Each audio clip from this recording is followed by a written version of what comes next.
হলেও কোনোদিন স্ত্রীকে গালি দিবেন না। অমুকের বাচ্চা, অমুকের বেটি, অমুক, মুখ খুলবেন না।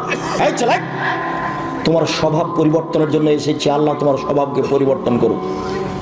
বেটার দিন রাত তো স্ত্রীকে গালি দাও কেন? তোমার মুখ খারাপ কেন হতো?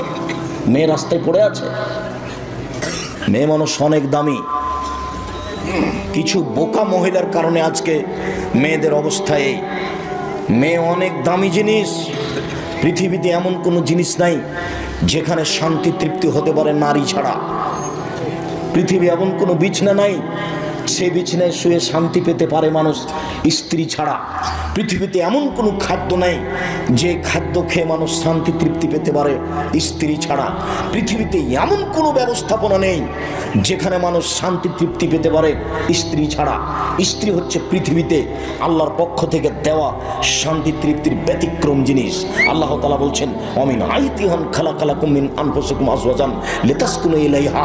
পৃথিবীর মানুষ, আমি তোমাদের পক্ষ থেকে তোমাদের স্ত্রীদেরকে সৃষ্টি করেছি যাতে করে তোমরা সেখানে শান্তি তৃপ্তি পেতে পারো। ও হলো শান্তির বস্তু, ও হচ্ছে তৃপ্তির বস্তু, ও হচ্ছে আনন্দের বস্তু, সর্ব ধরনের কল্যাণের সুবিধার বস্তু ও। তাহলে তুমি একে গালি দাও কোন লজ্জায়? তোমাকে তো আমি বলেছি জীবনে তুমি কোনোদিন বলবে না তোমার ঠোঁটটা মোটা। একবার যদি ঠোঁট মোটা বলো তাহলে তোমাকে 10 বছর ভালোবাসবে না। ভুলেও তুমি বলবে না তোমার রংটা কালো।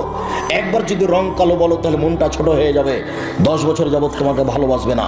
তুমি খালি বলো তোমার মতো কোনো ভালো মেয়ে দেখি না, তুমি আমার চোখে সবচেয়ে সুন্দরী, তোমার চালচলন আমার কাছে খুবই ভালো, প্রশংসা করো, সারা রাত পা টিপে দিবে। একটু প্রশংসার ভিখারি তুমি মুখ খারাপ করো কেন? শোনো সম্মানিত দিনী ভাই বোন, সবাইকে বলছি, মুরব্বী আপনাকে বলছি, আপনারও স্বভাব ভালো নয়।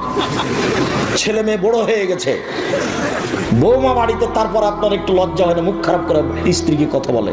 তখন বেটি লজ্জা পায়, বেটা লজ্জা পায়, বৌমা লজ্জা পায়। আপনার এই স্বভাব কেন? গালিতে আপনার অত শান্তি তৃপ্তি কেন? মুখ বন্ধ করবেন, আজকের পরে আর মুখ খুলবেন না কোনোদিন। আস্তাগফিরুল্লাহ তো বলে, আল্লাহ তোমার দরবারে তওবা করছি, আমি আর কোনোদিন স্ত্রীকে গালি দেবো না।